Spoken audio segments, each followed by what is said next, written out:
Bonjour. Dans le chapitre des limites, nous allons voir comment lever l'indétermination des limites en un réel lorsqu'on a k sur 0.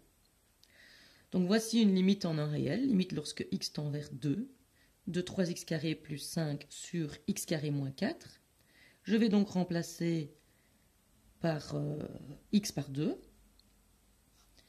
et je vais avoir 2 au carré moins 4, ce qui va me faire ici 12 plus 5, 17, et ici 4 moins 4, 0. Je vais donc diviser par 0, c'est ce qu'on a dit. On a dit que c'était une forme indéterminée. Alors, on ne divise pas vraiment par 0, on est en train de chercher la limite. Donc vers quoi est-ce que je vais quand finalement le dénominateur est tellement petit que c'est presque 0? Alors, on va regarder un petit peu ce qui se passe. Si j'ai, par exemple, 3 sur 1, ça va me donner 3. Si j'ai 3 sur 0,1, donc je divise 3 par 1 dixième, ça me donne 30 divisé par 1 dixième. Si j'ai 3 divisé par 1 dix millième, ça va me donner 30 000. Du coup, si je divise par quelque chose de tellement petit que c'est pratiquement 0, on peut dire que ça va me donner l'infini. Le problème maintenant est de savoir est-ce que ça va me donner plus l'infini ou moins l'infini. Donc, on ne sait pas le signe de l'infini. Comment savoir le signe de l'infini? Il faut faire un tableau de signes.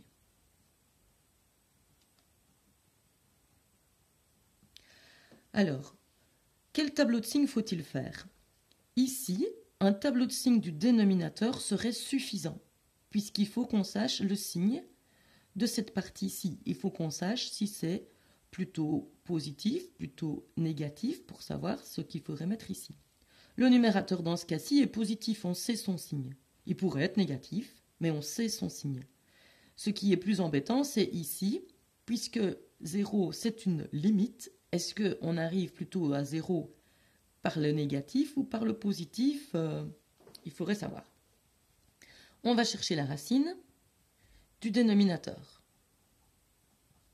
Ceci, c'est donc x plus 2 fois x moins 2.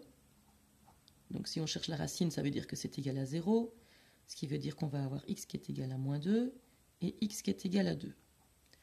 Je fais le tableau de signes, puisque c'est du second degré. X carré moins 4, qui va donc faire 0, 0. C'est le signe du coefficient de x carré à l'extérieur. Voilà. Alors, que fait-on? Nous, on regarde en 2. Donc, on va regarder ici ce qu'il se passe. Et on voit que quand on vient par la gauche, c'est négatif. Quand on vient par la droite, c'est positif. Ce n'est pas toujours comme ça. C'est dans le cas de x carré moins 4. Donc, ce qui veut dire que la limite, lorsque x tend vers 2 par la gauche de la fonction, ça va me donner moins l'infini. D'accord? 17 divisé par quelque chose de négatif, ça va me donner du négatif. Et puis, comme ce quelque chose est très petit, c'est moins l'infini. La limite, lorsque x tend vers 2 plus de la fonction, donc par la gauche, par la droite, j'arrive à plus l'infini. Ce qui veut dire, puisque je n'ai pas le même résultat à gauche et à droite, que la limite, lorsque x tend vers 2 de cette fonction, n'existe pas. Si on obtient la même chose à gauche et à droite, la limite donnera plus ou moins l'infini en fonction de ce qu'on a trouvé. Petit résumé donc, la limite lorsque x tend vers a de la fonction, si la limite me donne k sur 0, donc un nombre divisé par 0, ça veut dire qu'en fait, ça va me donner l'infini, et pour connaître le signe, il faut que je fasse un tableau de signes. Alors je dis, ça va me donner, on ne sait pas l'infini, mais en fait ici on voit que ça n'existe pas. Donc ça donne l'infini ou bien ça n'existe pas.